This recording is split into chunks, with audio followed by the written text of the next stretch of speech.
గార్డెన్లో దిగులుగా ఉంటాడు. అప్పుడే తన మొబైల్ మోగుతుంది.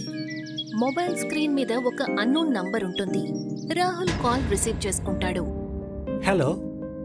ఫోన్లో ఒక అమ్మాయి గొంతు వినిపిస్తుంది. నా పేరు సునైనా. మీరు ఏ కంపెనీలో అయితే జాబ్ కోసం అప్లై చేశారో నేనక్కడి హెచ్ఆర్ని. మీరు సెలెక్ట్ అయ్యారని చెప్పడానికే నేను కాల్ చేశాను. మీరు ఇంటర్వ్యూకి రావాల్సుంటుంది. రాహుల్ సంతోషిస్తూ ఫోన్లో ఇలా అంటాడు. నేను ఇంటర్వ్యూ కోసం ఎప్పుడు ఎక్కడికి రావాలి? ఇవాళ రాత్రి 8 గంటలకు. లొకేషన్ నేను మీ వాట్సాప్కి సెండ్ చేశాను. రాత్రి 8 గంటలకు రాహుల్ ఒక నిర్మానుష్యమైన బిల్డింగ్ దగ్గర నిలబడి ఉంటాడు. అప్పుడే రాహుల్ ఫోన్ మోగుతుంది. నంబర్ సునైనాది. రాహుల్ కాల్ రిసీవ్ చేసుకుంటాడు. హలో. 4th ఫ్లోర్కి రండి. ఇంటర్వ్యూస్ అక్కడే జరుగుతున్నాయి. ఆ మాట చెప్పి సునైనా ఫోన్ కట్ చేస్తుంది. కాసేపట్లో రాహుల్ ఒక రూంలో ఒక అమ్మాయి ముందు కూర్చొని ఉంటాడు. ఆమె తనని పెద్ద పెద్ద కళ్లతో చూస్తూ ఉంటుంది. సునైనా విచిత్రంగా ఇలా అంటుంది. నా మొదటి ప్రశ్న ఏంటంటే, ఒకవేళ ఇప్పుడే ఈ క్షణమే నిన్నెవరైనా చంపబోతున్నారు అని నీకు తెలిస్తే అప్పుడు నువ్వేం చేస్తావ్? చాలా సింపుల్ మేడం. ప్రాణాలు కాపాడడానికి అక్కడికైనా పరిగెడతాను. కాని దురదృష్టం, నువ్వు పారిపోలేవు. సునైనా ఆ మాట అంటుందో లేదో అప్పుడే తన మొహం నల్లగా మారిపోతుంది. తన కళ్ళు పచ్చగా మారతాయి. తను స్వయంగా ఒక భయంకరంగా కనిపించే అమ్మాయిగా మారుతుంది. అది చూసి రాహుల్ భయంతో గట్టిగా అరుస్తాడు. రాహుల్ ఎంతో వేగంగా బయటికి పరిగెడతాడు. కాని మరుక్షణమే ఆ భయంకరమైన అమ్మాయి ఒక మృగంలాగా రాహుల్ని వెనక నుంచి పట్టుకుంటుంది. రాహుల్ అరుపు నిశ్శబ్దాన్ని చీరేస్తుంది. ప్రియా తన గదిలో దిగులుగా కూర్చునుంటుంది. అప్పుడే తన అన్నయ్య నిరంజన్ తన గదిలోకి వచ్చి, ఏమైంది ప్రియా? 3 రోజుల నుంచి చూస్తున్నాను. నువ్వెందుకంత టెన్షన్గా ఉంటున్నావు? అంతా బానే ఉంది కదా? అన్నయ్య, నా ఫ్రెండ్ రాహుల్ గురించి ఏమీ తెలియడం లేదు. తను ఒక ఇంటర్వ్యూ కోసం వెళ్ళాడు. ఆ తర్వాత తను తిరిగి రాలేదు. తన కుటుంబం వాళ్ళు చాలా ఏడుస్తున్నారు. ఒకవేళ తన ఫోన్కి ఏదైనా కంపెనీ నుండి హెచ్ఆర్ ఫోన్ చేసిందా? కానీ అది నీకెలా తెలుసు? ఎందుకంటే కొంతకాలంగా ఎవరైనా నిరుద్యోగులు ఇంటర్వ్యూ కోసం కంపెనీకి అప్లై చేస్తే వాళ్ళకి ఎవరో హెచ్ఆర్ అంటూ కాల్ చేస్తున్నారు. ఆ హెచ్ఆర్ వాళ్ళని ఇంటర్వ్యూ కోసం పిలుస్తుంది. వాళ్ళందరూ ఇంటర్వ్యూ కోసం అయితే వెళ్తున్నారు, కానీ తిరిగి రావడం లేదు. నేను ఇటువంటి కేసులు చాలా విన్నాను. ఆ మాట చెప్పి నిరంజన్ ఇంట్లో నుంచి బయటికి వెళ్తాడు. నిరంజన్ వెళ్లిన తరువాత ప్రియా తన స్కూటీ తీసుకుని ఇంట్లో నుంచి కొంత దూరం వెళ్తుంది. అప్పుడే తన మొబైల్ రింగ్ అవుతుంది. ప్రియా ఆ కాల్ని రిసీవ్ చేసుకుంటుంది. హలో, ఎవరు? ఫోన్లో అదే హెచ్ఆర్ అమ్మాయి సునైనా గొంతు వినిపిస్తుంది. హలో, నా పేరు సునైనా. కొన్ని రోజుల క్రితం మీరు ఒక కంపెనీలో జాబ్ కోసం అప్లై చేశారు కదా? కంగ్రాచ్యులేషన్స్, మీరు సెలెక్ట్ అయ్యారు. మీరు ఇంటర్వ్యూ కోసం రావాలి. ఉన్నట్టుండి ప్రియా మెదడులో వాళ్ళన్నయ్య చెప్పిన మాటలు మెదులుతాయి. చూడండి, నేను ప్రస్తుతం చాలా టెన్షన్లో ఉన్నాను. నేను ఇంటర్వ్యూ కోసం రాలేను. నా ఫ్రెండ్ రాహుల్ కూడా ఇంటర్వ్యూ కోసం వెళ్ళాడు, కానీ ఇంతవరకు తిరిగి రాలేదు. మీ ఫ్రెండ్ రాహుల్ అయితే కంపెనీ ట్రైనింగ్ కోసం అమెరికాకి వెళ్ళాడు. ఆ మాట విని ప్రియా ఆశ్చర్యపోతుంది. ఆ తర్వాత తను, వాట్? మీకెలా తెలుసు? ఎందుకంటే తను కూడా మా కంపెనీలోనే జాబ్ కోసం అప్లై చేశాడు. నేనే తనని ఇంటర్వ్యూ చేశాను. ఒకవేళ ఇవాళ మీరు రాలేకపోతే మీ స్థానంలో ఇంకెవరినైనా సెలెక్ట్ చేస్తాను. లేదు లేదు లేదు, చెప్పండి, నేనెక్కడికి రావాలి? మీ వాట్సాప్కి ఇంటర్వ్యూ లొకేషన్ని సెండ్ చేశాను. ఆ తర్వాత ఫోన్ కట్ అవుతుంది. రాత్రి 8 గంటలకు ప్రియా ఒక నిర్మానుష్యమైన బిల్డింగ్ లోపల సునైనా ముందు కూర్చుని ఉంటుంది. క్షమించండి, కానీ నాకు ఇక్కడ ఎవ్వరూ కనిపించడం లేదేంటి? చనిపోయిన తరువాత నీకు ఎవరూ కనపడరు.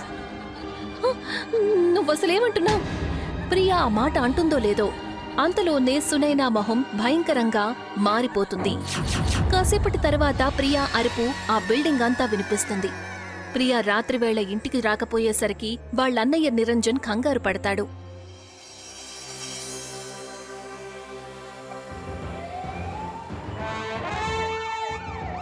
అతను చాలా దిగులుగా స్టేషన్లో కూర్చుని ఉంటాడు.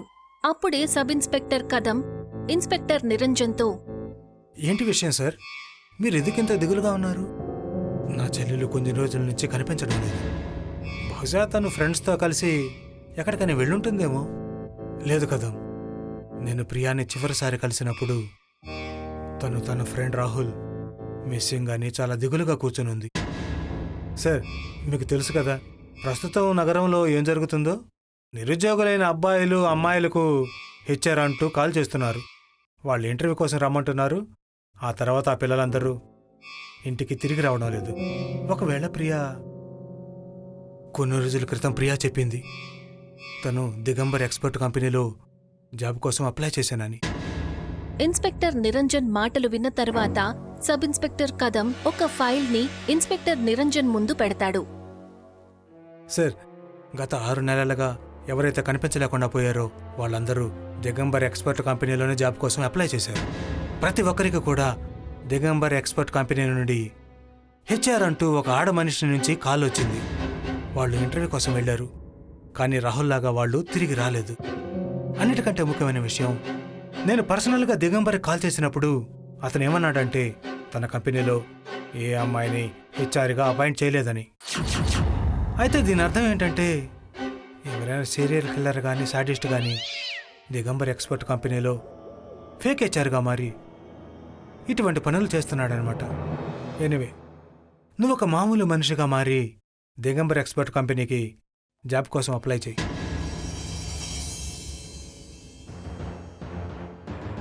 ఇన్స్పెక్టర్ నిరంజన్ చెప్పిన తర్వాత సబ్ ఇన్స్పెక్టర్ కదం సరిగ్గా అలాగే చేస్తాడు. ఇక 3వ రోజు సబ్ ఇన్స్పెక్టర్ మొబైల్కి కాల్ వస్తుంది. Number unknown number. Sub inspector కదం కాల్ని రిసీవ్ చేసుకుంటాడు. హలో, ఎవరు మాట్లాడేది? నేను హెచ్ఆర్ సునైనాని మాట్లాడుతున్నాను. మీరు ఏ జాబ్ కోసమైతే అప్లై చేశారో దానికి నేను మిమ్మల్ని సెలెక్ట్ చేశాను. కానీ మీరు ఒక ఇంటర్వ్యూకి రావాల్సి ఉంటుంది. సరే, నేను ఇప్పుడు ఎక్కడికి ఏ టైంలో రావాల్సి ఉంటుంది? ఇవాళ రాత్రి 8 గంటలకి. లొకేషన్ నేను మీ వాట్సాప్కి సెండ్ చేశాను. సబ్ ఇన్స్పెక్టర్ కదం వెంటనే ఇన్స్పెక్టర్ నిరంజన్ దగ్గరికి వెళ్తాడు. నేను లొకేషన్ చూశాను సార్. లొకేషన్ ఒక బిల్డింగ్. అది ఎన్నో ఏళ్లుగా మూతబడింది. అంటే ఇది అనుమానించాల్సిన విషయం. నేను కూడా నీతో పట్టొస్తాను.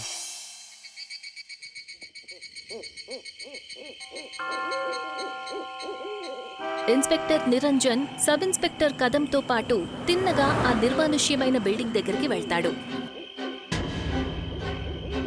అప్పుడే సబ్ ఇన్స్పెక్టర్ కదం మొబైల్కి ఫోన్ వస్తుంది. ఫోన్ సునైనాది. హలో, నేను బిల్డింగ్ దగ్గరే ఉన్నాను. 4th ఫ్లోర్కి రండి. కాసేపటి తర్వాత సబ్ ఇన్స్పెక్టర్ కదం ఒక రూమ్లో ఒక అందమైన అమ్మాయి ముందు కూర్చొని ఉంటాడు. ఆ అమ్మాయి తన పెద్ద పెద్ద కళ్లతో సబ్ ఇన్స్పెక్టర్ కదంని చూస్తూ ఉంటుంది. నాకు తెలిసినంతవరకు ఈ బిల్డింగ్ ఎన్నో ఏళ్లుగా ఖాళీగా ఉంది. అలాగే నాకు మీ కంపెనీ ఎంప్లాయీస్ ఎవరు కనిపించడం లేదే. ఒకవేళ నువ్వు నా ఎంప్లాయీస్ అందర్నీ కలవాలి అనుకుంటే వాళ్ళు ఈ రూమ్లో ఉన్నారు. కానీ ఇక్కడ నాకు ఎవరు కనిపించడం లేదేంటి? అంతలోనే ఉన్నట్టుండి ఆ రూమ్లో చీకటి కమ్ముకుంటుంది. మరుక్షణం సబ్ ఇన్స్పెక్టర్ కళ్ల ముందు ఆ రూమ్లో చాలా శవాలు కనిపిస్తాయి. అప్పుడే సునైనా మొహం భయంకరంగా మారిపోతుంది. నువ్వు నన్ను ఇక్కడ అరెస్ట్ చేయడానికొచ్చావు కదా, నువ్వొక పిచ్చివాడివి. ఆత్మలను ఎవరూ కూడా అరెస్ట్ చేయలేరు. ఆ మాట చెప్పి సునైనా సబ్ ఇన్స్పెక్టర్ కదం మీదకు దూకుతుంది. ఇన్స్పెక్టర్ కదం చాలా గట్టిగా అరుస్తాడు. అది ఇన్స్పెక్టర్ నిరంజన్ కి వినిపిస్తుంది. ఇన్స్పెక్టర్ నిరంజన్ పరిగెత్తుకుంటూ ఆ రూమ్ లోపలికి వెళ్తాడు. ఎదురుగా సబ్ ఇన్స్పెక్టర్ కదం శవం చాలా దారుణమైన పరిస్థితుల్లో కనిపిస్తుంది. ఇక ఎంతో భయంకరంగా కనిపించే అమ్మాయి నవ్వుతూ ఉంటుంది. అప్పుడే తను ఇన్స్పెక్టర్ నిరంజన్ వైపు చూసి, ఇవాళ 2 బకరాలు దొరికారు. ఎవరు నువ్వు? సునైనా, హెచ్ఆర్ సునైనా. నేను నిరుద్యోగిగా ఉన్నప్పుడు నేను ఇదే బిల్డింగ్లో దిగంబర్ ఎక్స్పోర్ట్ బిల్డింగ్లో హెచ్ఆర్ ఇంటర్వ్యూ కోసం వచ్చాను. కానీ నన్ను రిజెక్ట్ చేశారు. నేను వాళ్ళని ఎంతగానో బ్రతిమలాడాను, కానీ వాళ్ళు నా మాట వినిపించుకోలేదు. నేను నా కుటుంబాన్ని ఆకలితో చూడలేకపోయాను. అందుకనే నేను ఇదే బిల్డింగ్ నుంచి దూకి ఆత్మహత్య చేసుకున్నాను. కానీ నువ్వు అమాయకులైన నిరుద్యోగులను ఎందుకు చంపుతున్నావు?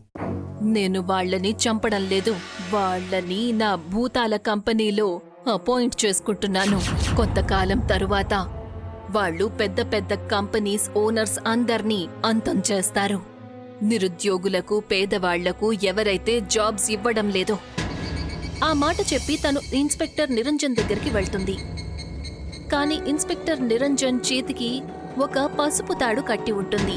అది కొంతకాలం క్రితం గుడ్లో పంతులుగారు కట్టారు. అది మెరుస్తూ ఉంటుంది. ఎప్పుడైతే దాని కిరణాలు ఆ భయంకరమైన అమ్మాయి మీద పడతాయో తను గట్టిగా అరుస్తూ అక్కడ బూడిదగా మారిపోతుంది. చావాల్సిందే, నువ్వు అంతం అవ్వాల్సిందే. నువ్వు సర్వస్వాన్ని దూరం చేశావు. నువ్విక ఎప్పటికీ తిరిగి రావు. ఇక అమాయకుల ప్రాణాలను కోల్పోరు.